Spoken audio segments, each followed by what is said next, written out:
Okay, once again, thank you so much for joining us at webinar with Wonderly. So today I have two guests here. So Daren from WeWork as well as Cassie from SGAG. So today we'll be sharing about the highs and lows of working in a startup. So without further ado, I'll share about the agenda. So for the first half of this session, Daren and Cassie will be answering certain questions from our candy bowl over here. All right. And in the meanwhile, everybody right here, please feel free to actually flood them with your questions in the live chat session below.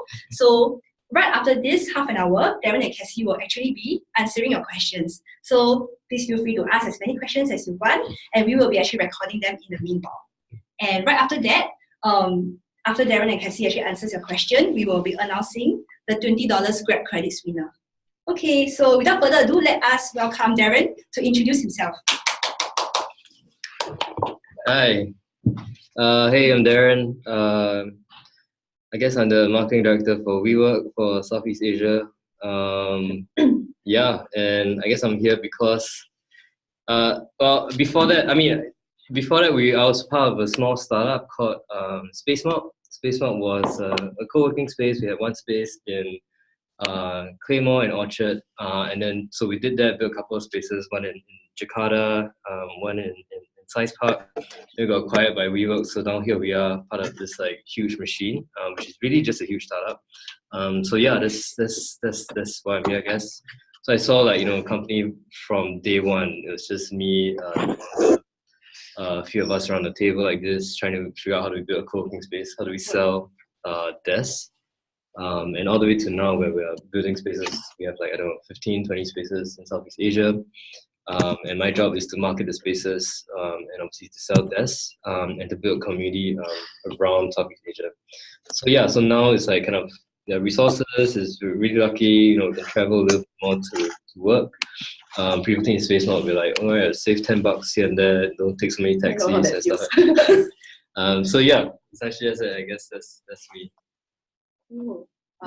Hi, I'm Cassie. So I'm the Innovation and Marketing Manager at SGAG. So quite similar to you actually. Yeah. I was the first employee at SGAG. It was 5 of us for I think about a year. So I understand how it feels like, being on a small table, everyone attends all the meetings together, brainstorm together. Yeah, so I joined SGAG as a fresh grad, and I've been for 4+ years now. I used to be in the business development team, so we did a lot of account management and basically starting the business, getting revenue, growing the client base, and then just end of last year, I moved to hit a new portfolio, which is the innovation and marketing team, where we When did you do? I got bored, to put it very simply. I wanted to try something new. And cool. I think it was just something that it's quite similar to business development, but a lot more partnerships based. And I wanted to try launching new products for the company. So that's why I'm in a new portfolio now. We do a lot more of product management. So besides memes and videos, we also have a new game app, Panic. We have a card game. We have a Malaysian version of the card game coming out, and a few other products along the way. So yeah, been pretty similar in the sense we both started a pretty small, really small startup. Yeah. Just that WeWork's pretty huge now. Yeah. Yeah.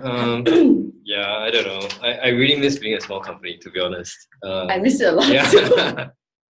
Yeah, it's just really fun. You get stuff done really, really quickly, which is really great always. Cool. Should we jump into questions or? I've been told to speak for ourselves. Yeah, sure. Maybe we can jump into the first question. Yeah. Introduce ourselves more along the way. Please. All right. Okay. First question. Okay, I'm just going to read it. Yeah. Would you advise millennials to move to where the opportunities are or where their true passion lies?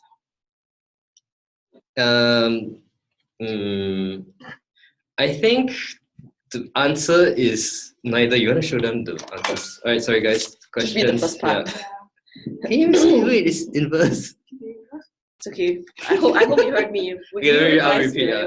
So would you advise millennials to move to where opportunities are or where their true passion lies? It's a really complex question, obviously. Yeah. Opportunities you can't control, right? Yeah. I guess passion you can control to a certain degree. Yeah. You can grow it. But I think what's important is really who you work with at the end of the day. The way I see it. It doesn't matter which company you're working for. If you work with idiots, you will really suck. If you work with really great people, you really have a ball of time. You really it won't feel like work, basically. So I would say that, it's not really fully about passion, because honestly, sometimes passion takes years to hone. And, like for me, I never wanted to be marketing. I grew up, I wanted to play drums. I did it. I played it semi-professionally for a while, but I said like, oh my god, it's kind of boring after a while. So like passion for me wasn't really an answer. And then I got into copywriting, I did advertising, and I guess here I am. I guess I've honed a bit of skill in thinking, and passion isn't really what drove me to where I am today. Not like everything, but like it's not really all about passion. I think short answer to this is look for great people to work with. When you're interviewing at companies, remember that you are interviewing them as well. If you don't find a great employee to work for, in a sense, don't even bother. I know it's easy to say that, but if you really need something, you need a gig, go for it, of course. But if you're asking for what advice would be, I think like interview your employers, right, and look for great people to work with. Essentially, I think so. Yeah. I mostly agree. I think besides that, I usually look for. When I think of a company or choose a company, I would kind of want to see whether my beliefs are kind of in line, or like I believe in the product at least. Like I don't feel like I can sell or market anything that I don't believe in. Sure. Yeah, so the type of content they do, if it's in the media industry or even the product that they sell, like I really feel like I need to be 100% believing in it so that I can invest my time or feel like my time is worth it. Yeah, and like what you mentioned, the people they work with kind of defines their office culture as well. So yeah, totally agree with you on that. Cool. I'll read the next one. You can answer this. Okay. Next question is, what is one top factor that millennials should consider when evaluating their career path? Evaluating their career path is so tricky. I have no idea how to evaluate a career path. I don't even know my career path. Well, the top factor that you should consider when evaluating a career path. Yeah, to be honest, there's certain things that you could control, but like what Daren said, there's a lot of things that you can't actually really control in your career path. I would definitely say, like what I said previously, to be in the industry that you truly believe that there'll be some change or impact that you could possibly have. That's something that I would consider when coming to evaluating the career path. I believe Singapore is one of the most really countries in the world. That's not one of the top factors for me. It might seem a bit cliche, but basically I would want to be in a career where it feels like I'm working every single day. Yeah, absolutely. Yeah, I would want to be somewhere where I feel like I'm not working every day. I'm still doing something good, but I don't feel like I'm working every day. How about you? I think, actually no, as you're talking, like I've been through several jobs. I guess quite a lot of jobs. I think as long as you don't settle, you keep searching, and your jobs are the jobs that you take on feel quite different from each other. To me, that's what has worked for me. You're always learning, right? Yeah, that's really it. What are jobs? Settle, keep searching, keep pushing, and learning. You can make mistakes. 9 out of 10 jobs that you have are probably gonna be crap, to be honest. But that's part of fun. That's part of fun figuring it out. So yeah. Yes. Done. One question. Okay, next. Ooh, this one is team question. Answer this just now. What's the biggest challenge you and your team has overcome together? Cool. What's the biggest challenge me and my team has overcome together? I think it's being willing to not know the answer to anything you're doing, and creating a kind of psychologically safe environment for everyone to experiment. Doesn't really answer the question, but like with that thinking, we've just allowed ourselves to experiment and for example, like at WeWork, we have to launch these buildings. We have to make sure sales a certain number, and it's just crazy. Like marketing teams, just 10 of us for the whole Southeast Asia, which is 6 countries. Wow. Again, we have 15-20 buildings now. It's insane. So yeah, I think that's really it. And it's a bit abstract, I know, but just taking on this big task has been really fun. And I think the thing is, again, being able to challenge yourselves and say, yeah, we don't really know answers to figure out together. Yep. I think it's more of the, I think works. Yeah. For me, I would say back when we were a small team of 5, that still remains the biggest challenge, which is growing the team and scaling the team in Singapore. You're very comfortable kind of like being that 5 of you or that small group. You kind of know what everyone's going to think, you know what everyone's going to do. Culture's pretty much the same, but as you have new people, new personalities come in, I think that was the toughest part, to kind of adjust to everybody and also, make sure everybody's, you look out for everybody. So scaling was definitely the toughest on the SGAG side, including all the boring stuff like introducing all the processes, that kind of stuff. Yeah, so the admin and process stuff came along with the scaling, so that was definitely the toughest for all of us. Cool. Let's try next one. So, how do you ensure that the fullest potential is delivered in this fast-changing startup space? I'm assuming it's for like team members. I guess. Yeah. Yes. Well, at SGAG, one of our core beliefs is excellence.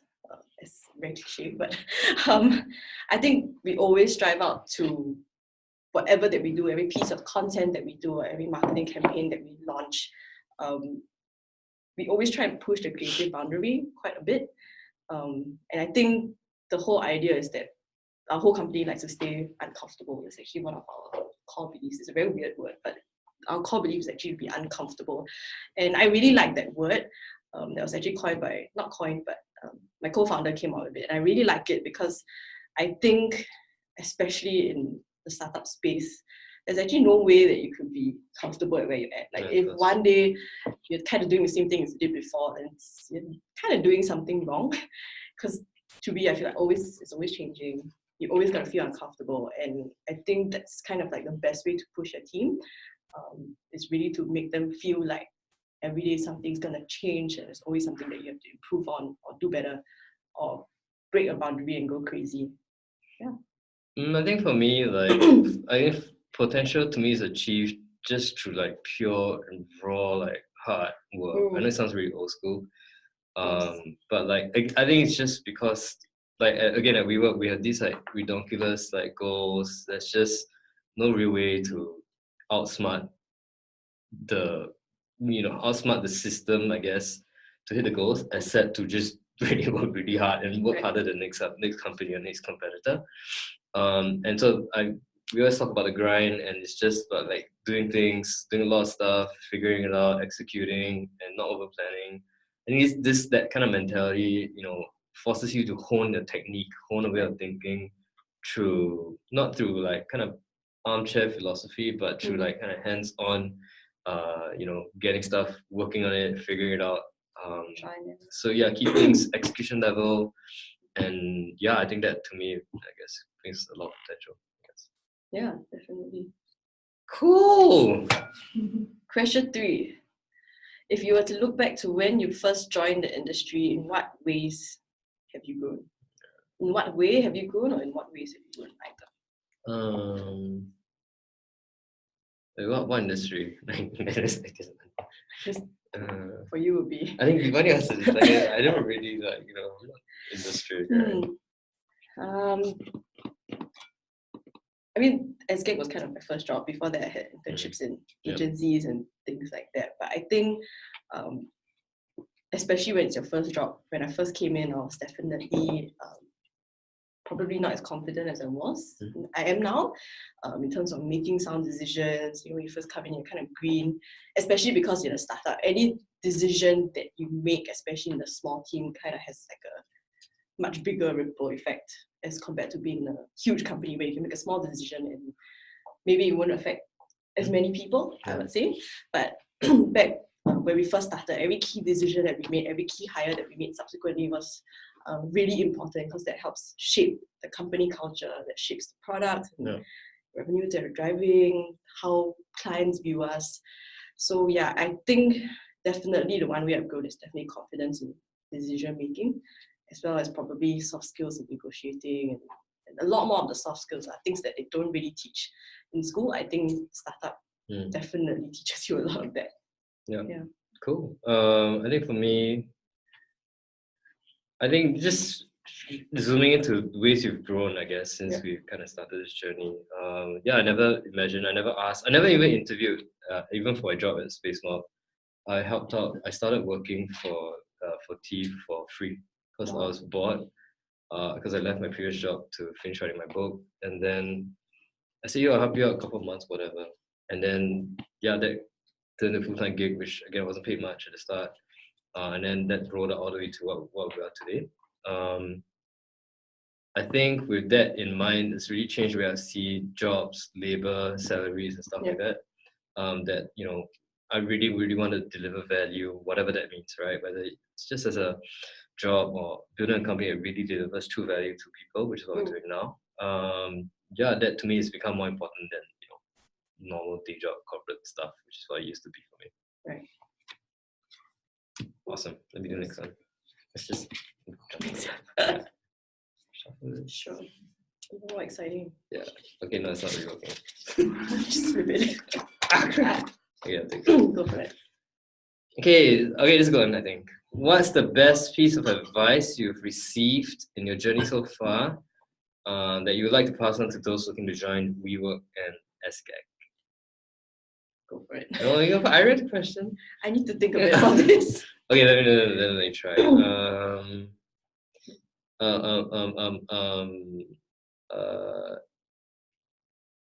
I think there's this saying that we have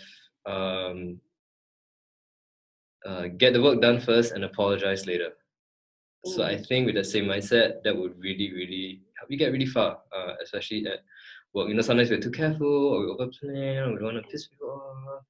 I mean, if it comes from the right place, if it comes from a place of, of not of selfishness, everything else, if it comes from a place of, I guess, ambition, desire to improve stuff, go for it, and then apologize later.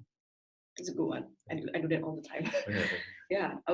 For me, this is actually from one of my co-founders, which I think was quite meaningful, which is that for everything that we do, especially in our company, and I truly believe it is to always have some form of purpose. It doesn't have to be a company's purpose, it could be a personal purpose, it could be anything, but whatever they do, whatever they launch, whatever that you want to try, like always do something with purpose and direction, because I think that would take you a very long way, and it would also help craft that vision that you want to execute. Yeah. Cool. Next. Let's find something interesting. Yeah. Oh. Yeah. What are the typical stereotypes about startups that you would like to address? Okay, how about easy one? Like stereotypes that startup founders are very rich. Is that a stereotype? Is it?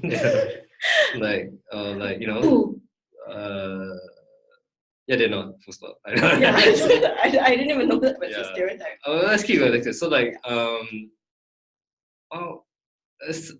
startups are filled with maybe super smart people. Maybe that's good. Is that a stereotype? Maybe. I would say people that you can wear anything you want in a startup. Yeah, but that's okay. Yeah. I don't know. But what's that kind of stereotype that's that you get can talk about?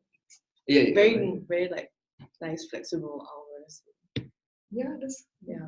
I don't know. I feel like yes, it's kind of true that this is a tough question. It's turning out to be a really tough question. Yeah. Stereotypes end up being true. No, you do get flexible hours, but I would say, would you get less hours than like a normal corporate job? Maybe not. Yeah. You get flexible where you get to work at, but half time working from home. So it's flexible, but it doesn't mean that it's any less. In fact, might be more. Yeah. Yeah. I don't know. What is it?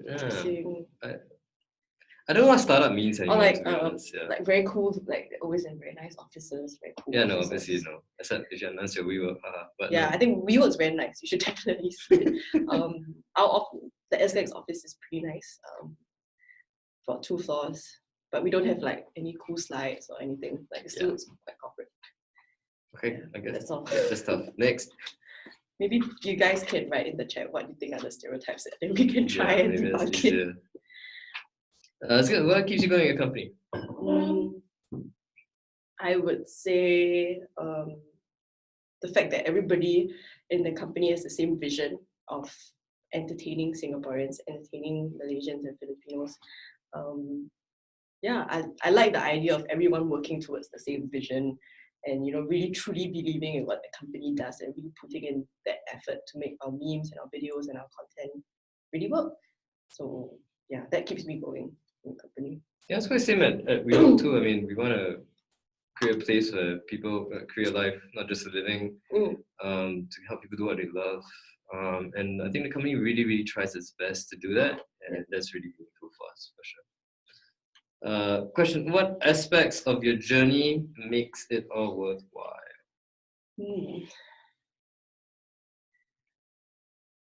I can answer. You can answer it first. I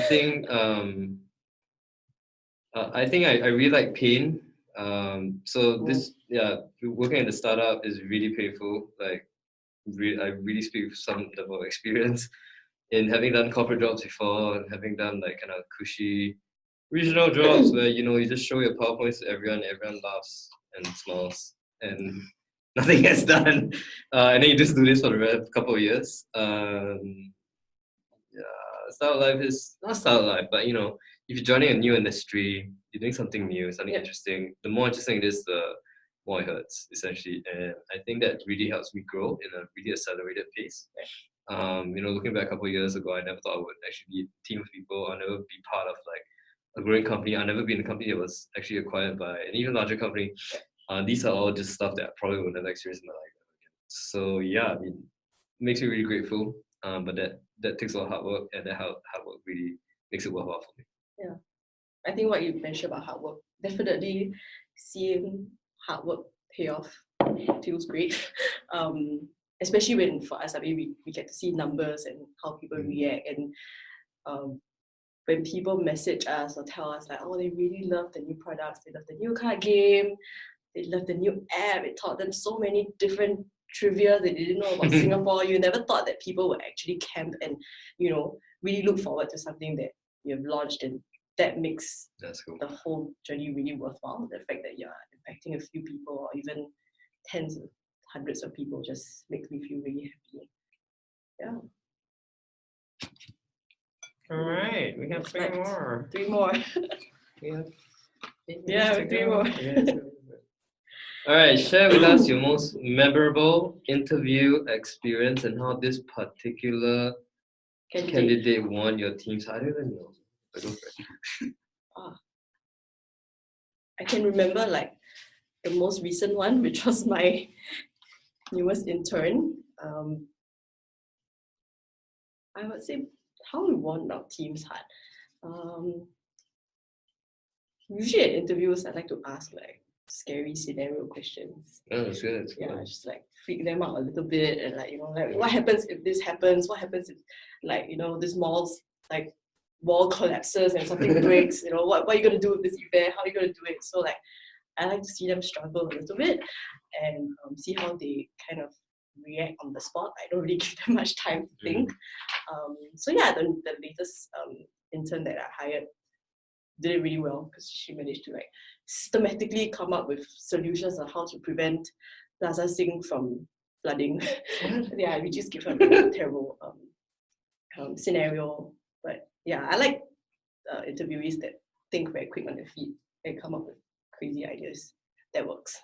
Yeah, I think I don't really have a specific example that's worth mentioning, but I like to be really hard on people when I interview them. And I like to make them walk away thinking that they didn't get the job. It's really depressing. But I think that's part of the fun too. You know, without pressure, people are like tea leaves in hot water. You see the true color and the shape and the taste, I guess, of people. And I like to put in hot water essentially. And so, I mean, anyone out there, if you're on an interview and you feel like you messed up, that's not always the case, FYI. It's how you perform under pressure. It's how you be smart. It's how you be real. And I actually don't really look for people who are super smart. I just want people who are real, can communicate honestly, and be authentic and be able to take instruction and to go with instruction and then use that as a kind of like starting point to figure out stuff out yourself. It's not really always about having the right answers, because I really hate like hearing the right like answers. the textbook stuff. I'm like, that is a real turn off for me. I'd rather you just tell me something ridiculous that shows me how interesting you are. And I guess for me that's marketing, right? If you can't market yourself by in a one-on-one situation, then it's really hard you can market everything else. So that's really cool. Next. Last 2 questions. All right, actually finish it. Yeah. Surely there are unique channels and ways that your team has managed to score your best hires. Any interesting channels for candidates to tap on? Besides Wantedly. Surely there's unique channels. I don't know, man. Okay, well, for example, like at WeWork, we do small little recruiting carnivals where we will call a bunch of people to just join one of the mixers, right? Or just like kind of networking parties we have. And we just kind of, hey, just be there. And then we just kind of ignore them. Or we don't really like kind of like cater them to them. Obviously we're really nice, but kind of leave them alone and we watch them. Right. Yeah, can they mingle? This is for comedy, obviously. So you have to be very people oriented, you have to enjoy being around people and be engaging. So we kind of like throw them in there and we see how they do. And then we collect feedback as a team to say, that's really interesting. Simple like that. Not too challenging, but like I think we do that a lot of times, especially in countries like launching, because we don't really know the culture. Yeah. And we learn a lot just by watching these people. Cool. We tap on our own social channels sometimes. So we just did a casting call, I think about a month ago.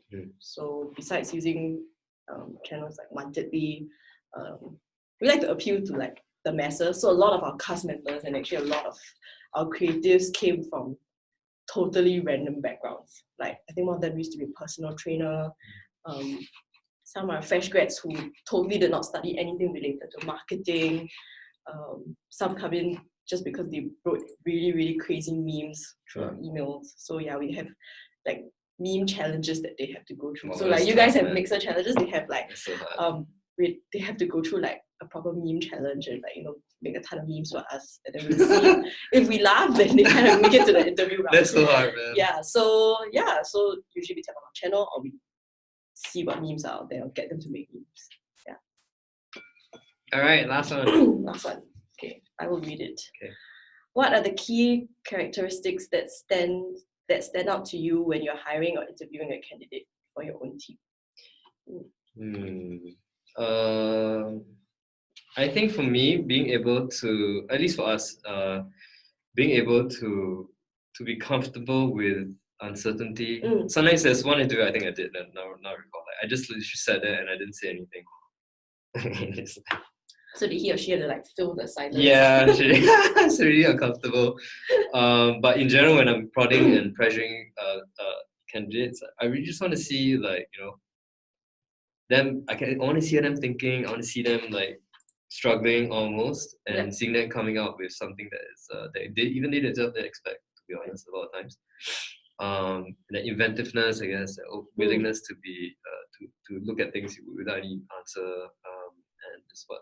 And I guess through that, also seeing what kind of how we want to push the difficulty is literally. You like to see people struggle. Yeah, absolutely. In that sense, quite similar, but not as terrible. I think. I like to hire people who have initiative. Like, I'm not a micromanager. I'm an extreme micromanager. So, like, the people I hire definitely have to be able to kind of run on their own and basically be really smart and efficient, take initiative to try new things, go crazy, without, having to like hold their hands along the way. Yeah, that's kind of what I look for in my team. Yep. Okay, awesome. Okay. We're done. Thank you, Goh, FYI. Okay, so Quite a lot of questions. I think we still have some time. So in the meanwhile, everybody feel free to just flood them with your questions in the live chat section below. Looks really flooded. And in the meanwhile, we'll have Daren and Cassie to share some interesting startup stories. Yeah. Startup stories. Any interesting stories, in a journey so far that you feel like sharing with everybody. Yeah. What's the interesting startup You should have I don't know. Or like maybe some like lesser known facts about the company. Yeah, that you want to share. Lesser known facts about the company. somehow a lot of people still think like, even when I interview people, they still think like SGAG is kind of like a company that it's like kind of like someone in someone's like parents' basement or something like that. So yeah, they're like, oh, so many people. Yeah, like, it's a real company. Are you sharing it with like other people? Is it like a co-working space?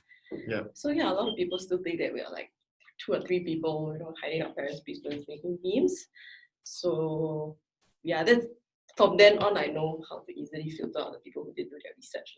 Yeah. So that's I wouldn't say it's a lesser known fact, but it's just something that people tend to think of us as, but we're not.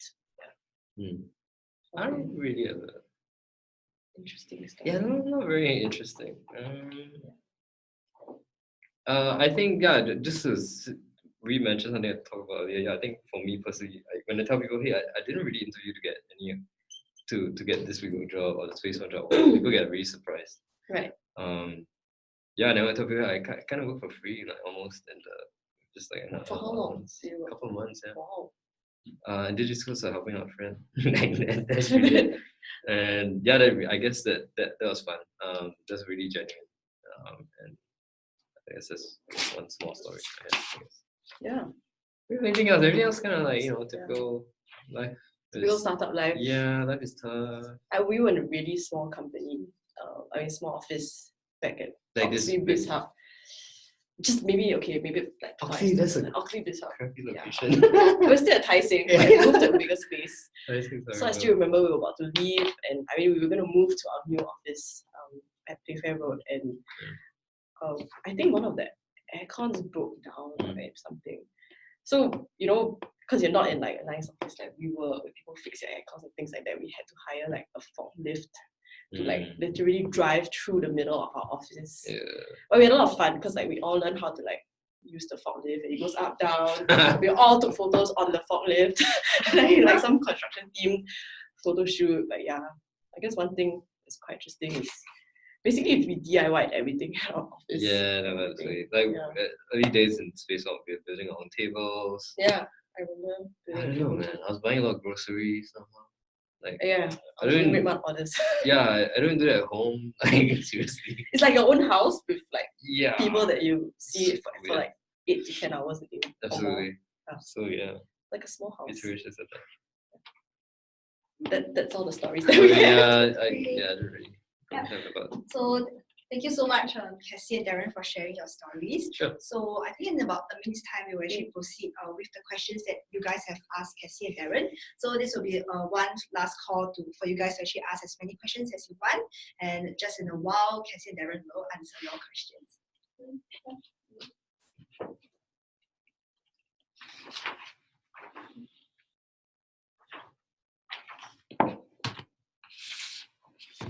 Voila.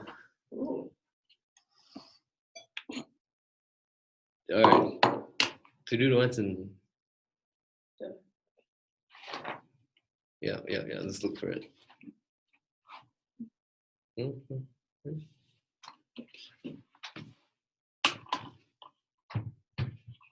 There's one. No. There you go. Yeah. Okay. So the first question is from Joanne. Hey Joanne, what's up? Hey, okay. You asked if one wants to make a career path in a position but does not have enough necessary experience or requirements, how can one gain experience if no one wants to train them? Because most companies want skilled and experienced individuals. Yeah. Answer that? Sure.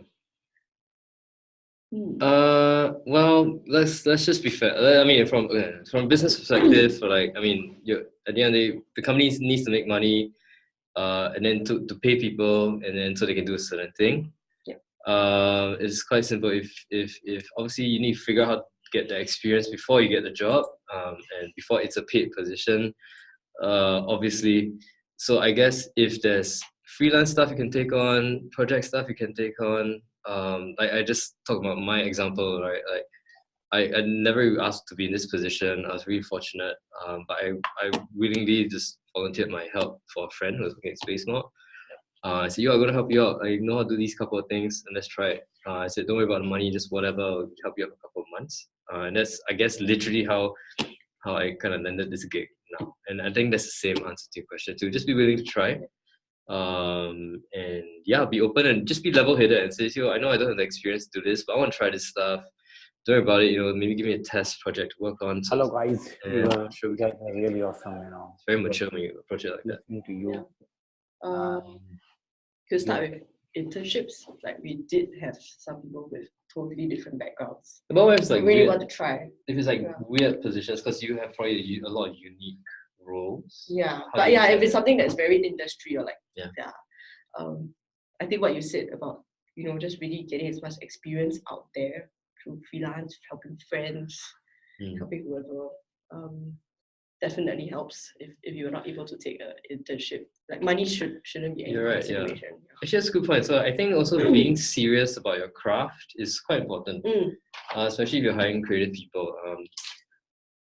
If you are serious about your craft, you would still try to do something, even if not, it doesn't pay very well. Because you're fully committed saying, yeah, I want to be able to write. Yeah, exactly. Really great memes. I like to write really great jokes, and you do it just because you love to do it. Yeah. And if that doesn't come out, then you really got to find other ways, formal training, etc., stuff like that. Yeah. All right. Ooh, question 2. 2. For a startup, what do you spend more time on? Planning and boardroom strategizing. Wow, boardroom strategizing is very scary.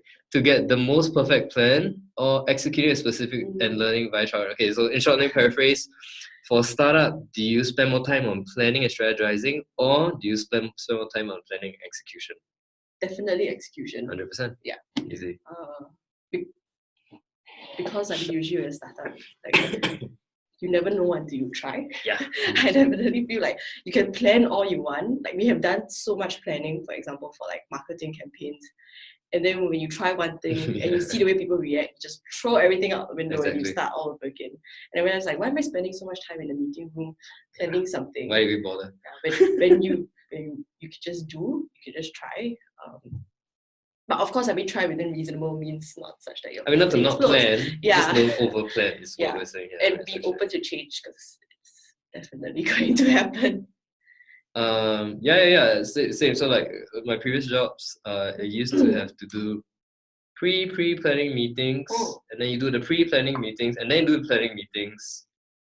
And then you don't really execute. Yeah, exactly. And then you don't to align between stakeholders, and then you align again, align with whatever, global, regional, local, whatever. That sounds crazy. Just to get a plan done. It's corporate jobs like that. In startup, like seriously, let's just get it done. We don't need to see your PowerPoints actually. The teams are much smaller, much leaner. Just talk about it and see what results it gets us, and figure out next. Yeah, you never know until do it. What soft skills did you learn in a startup, and how did you learn? Okay, I got it. I think for me personally, I think the main thing is learning to lead from the front. A lot of other jobs, you kind of can kick back and be like the boss or like the manager, and you can play processes or systems to get the work done because you're all in place. In a startup, there's very little of that. You literally got to figure out how to do something before anyone else knows how to do something, and that's your job as a leader to push forth, discover, and encourage people to explore with confidence, and kind of pass on that confidence to other people so that they can explore on their own. I mean, to me, it's not really a soft skill, but like I guess leading from the front is you have to really do it in a startup. Yeah, definitely. I've also learned, I guess, to sell better, to put it very simply. I mean, because when you're a startup, especially at the start, nobody really believes what your product is, right? They've never heard of it before, and you have to somehow like craft this crazy story to kind of convince them that your product works. And I guess the second thing is to learn how to accept rejection. I've learned how to accept a lot of rejection along the way, and just kind of like pick myself up after that and then sell again. and basically pitch again, and basically have that kind of never say die attitude, or like, fall flat and then get up again kind of skill. Cool. Next question. Next question is, do you have any interview tips for fresh grad? I think for me, when I interview fresh grads, I don't want to see them pretend too much. We want to see them like be super honest and say, I don't really know this, but this is how I want to try and explore it. This is what I think we could do, so on and so forth. We don't need, obviously you have no full-time job experience other than internship, stuff like that. So you don't have to kind of, I guess, make stories, but you can just be really honest. I think the other thing is just to really have demonstrated that you actually had an interest in something. It could be anything. And to show that you went deep, that you learned about it, you got better at it. Could be anything, could be magic tricks, or it really doesn't matter. But like, I want to hear that journey where you took an interest and it became a hobby, it became a business, it became something more than you thought it would be. I don't look at grades that much. I don't even look at the universities. I kind of skip over that part. I guess to add on, don't be conscious about your age. I think that True, kind of shows absolutely. Sometimes. Like, I'm guilty of it a long time ago as well. Like, that's because you're young, maybe you don't know as much. But I think, like what Daren said, it doesn't really matter. But people in interviews are really looking at your thought process, how you started something and actually could see it through your personality. I think that it's a lot more important, especially for a fresh grad. 100%. Cool, next. Fifth question. What was your greatest failure and what did that experience teach you? I don't know, man.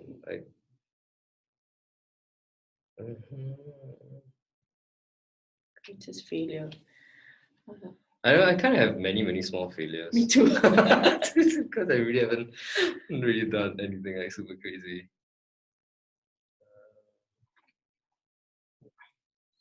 A tough one. I would say small failures along the way. Tons of rejections, especially in the first and second year. I can't really think of something that is like so colossal that like, I think you just get really used to failing, and you're like, okay, this really sucks. Let's move on to it again. Okay, this really sucks again. I don't really have a big one, to be honest. It's just small ones along the way that kind of teach you to be better. Absolutely. Okay, I guess we'll take a pass on that. Okay, number 6. What was the greatest culture shock you had after joining a startup? That'd be yours to answer. I think it's also really culture shock, but just getting used to the fact that no one has any answers for you, and you have to answer the questions that you ask. It can be quite jarring to some people. It's easy to ask questions and say, why did this go wrong? Why is this not happening? Why is this? What is going on? Who did this? I mean, at the startup, it's always your fault. It's always everyone's fault because there's just so few of you, and you will always be failing because you never have enough money, never have resources, and just gotta get used to it and roll the punches. After a while, it's really fun. I think some of my colleagues had a bit of a culture shock, especially if they've been from a previous corporate company, which is you don't really have a fixed career guidance, kind of there's no specific path where your manager might know exactly what they're going to do the next day. For example, whereas in certain corporate companies, there's certain things that you just have to kind of do, and there's certain procedures and processes. Whereas in a startup, procedures and processes always change. So I think that's probably the biggest culture shock. There's so much change even within your job scope. Within every single day. So I think that's the biggest difference from a corporate. I think that's a really good point. Even though it's easy to say it, but until you experience it's quite weird. So literally every 3 months your job will be different. Job titles really are pretty meaningless. It really is no difference at all. It's just kind of symbolic, and But at the end of the day, you so few of you that you still have to deliver so much stuff. And everyone's just kind of committed and trying to get it done. So yeah. I did operations for 6 months, like operational work. Which means like careering, like logistics, retail logistics, which is totally not something that I'm coming from a content background. Like retail logistics is a total nightmare. It's totally different. I think none of my team members were prepared to try it as well. So I think that was a huge shock for all of us. It's quite fun. Yeah, it's pretty interesting when you actually, start to learn about retail and how like wholesale things function. Yeah. Guess what's our next question? To what extent 6? Oh, sorry, will you allow your staff to run their show? I mean, you have 10. Yeah, 100%. Just go for it. And what happens if? Okay, I mean, so I think from my point of view, we're trying to build, at least for me, we're trying to build a system that runs by itself, but it's very difficult. It will probably never happen. But I believe really strongly in empowerment. I will generally never really tell people an answer, even though I kind of know it. And even though I see them making wrong decisions, my job is to make things clear. If you choose this is what's like going to happen. If you choose that, it's what like going to happen. What's your choice? And I'll just let them decide. I think that really creates ownership. It makes it really fun as well because you're really allowed to fail. And that makes it feel like they had a part in the storyline that they're building at the company. Essentially, you're not just a character. You're not just a sub character. You're actually literally the main character driving your own narrative instead of like people saying, "Hey, left, right, go here." There. They just feel like computer game character, right? Exactly. I think ownership, like what you said, is really important because if they feel like they're kind of owning a certain project or something, like I think the tendency for them to really invest their time and effort is a lot more. So I like to give my team specific big projects that they lead. So if they screw up, I mean, it's on them, but it's also something that they feel like they get to make the decisions, they get to try, and it's great when different people try different things because it always comes out very differently. Yeah, 100%. So really agree with you on that one. Okay, we have 2 more questions. How would you know if the startup idea is right in terms of timing and market? Ooh. You won't. I don't know. Okay, I can allude to this a little bit. So like when we're doing Space Mob with T and the gang, about 3 years ago, we were late to the party. There were a lot of other co-working spaces. But we set out to do the math. It seems like a rational thing to do. But were we the first? No. Were we the best? Not really as well. We tried to be, but not really, honestly. But were we committed to what we're doing? I think yes. So I think beyond, you could calculate any business model. You could calculate your whatever 7-year cycles. You can match that to whatever kind of economic downturns and based on how much money you're raising, how much percent, blah blah blah blah blah. But like you really wouldn't know, to be honest. If I had to expand on the question about more, you can make educated guesses on whether you feel like an industry is going to grow or not. But it could always like blow up the next day for the better or for the worse. So you really wouldn't know, to be honest. I mean, when we launch our products, even when SGAG first launched, we were definitely not just the only content marketing firm out there. There were tons of others. But like what Daren mentioned is how committed you are, how much grit you have to kind of stay on. I don't believe there's many products left that has never been launched before. So all the products that we have launched this year, they're not totally new. I mean, we try to put our own spin on it, but there's no real, I guess the timing is just now. Like if you don't try it, you would not know. There's no really great timing to kind of wait, or like forecast. Like if you think it's a good idea at this moment, you have the resources to do it. Do it.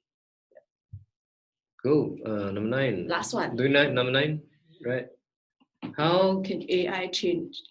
How can AI change marketing? What AI tools can be used for marketing? Wow, very technical. Or okay, that's an option for. That's scary. I mean, no, I won't have that one. Can you share your aha moment in your startup journey? My city, when we got acquired by WeWork, it was a real big aha moment. And when we announced our funding, earlier funding round, when we just launched our first phase, was priceless.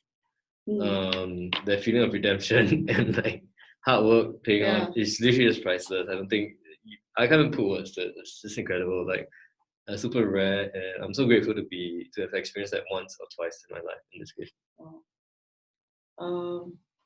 I guess for me it was when I first visited our KL office. You know that feeling of like, oh, you don't have just one office anymore. Yeah, you have like family members in Malaysia. Yeah, so that was a bit of an aha moment for me. Like, wow, actually, like we've managed to bring it from just a small office in Singapore to overseas. You know, MGAG was actually started first in Singapore. We did it in Singapore for a few months, and we realized we don't know Malaysian humor that well. Then we moved to KL. So I guess visiting that office and seeing the full-timers and my colleagues there definitely was quite a big aha moment. Yeah, to kind of officially go regional. Yeah, that was. It's amazing. Yeah, so tough. It looks easy, but it's super tough. So tough. Yeah. All right. Oh, we have. Yeah. That's all the questions. So thank you so much once again to Cassie and Daren for answering all the questions. So currently we have did a randomizer to find out who's the winner of the $20 Grab credits. So are you guys ready to find out who's the winner? Sure. Right, drum rolls. And the winner is Hui Li, right? So Hui Li, right, please write in to us, hello.sg@130.com. So we will also be sending this message in a live chat so that you can actually reach out to us. So thank you everyone once again for tuning in. If we did not manage to answer your questions, we would like to apologize. However, we will be sending a recording of this webinar to everyone within 48 hours after this session has ended. So we will also include Daren and Cassie's email in the email itself, so you guys can actually still write into Daren and Cassie if you still have any burning questions about what it is like to work in a startup. So once again, thank you for your attention. I hope you guys had some awesome takeaways, and you just feel free to tune into our next session. And have a good night, everyone. Thank you. Bye. Bye. Bye. See you.